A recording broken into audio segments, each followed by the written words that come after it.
Ak potrebujeme, sklo môžeme získať aj veľké množstvo tepelnej energie zo slnka, ktorá je zdarma. Najlepším v tejto kategórii je Climatop E-Class. Je to sklo s najvyšším solárnym faktorom, ale aj najvyšším prestupom svetla spomedzi všetkých výborne izolujúcich izolačných trojskiel.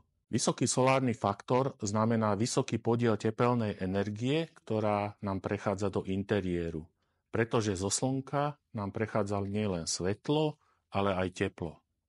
Napríklad pre fungovanie pasívneho domu sú takto vysoké solárne zisky priamo nutné. Pokiaľ vieme dodatočným tienením v lete obmedziť nadmerné tepelné zisky, Climatop E-Class je ideálne riešenie.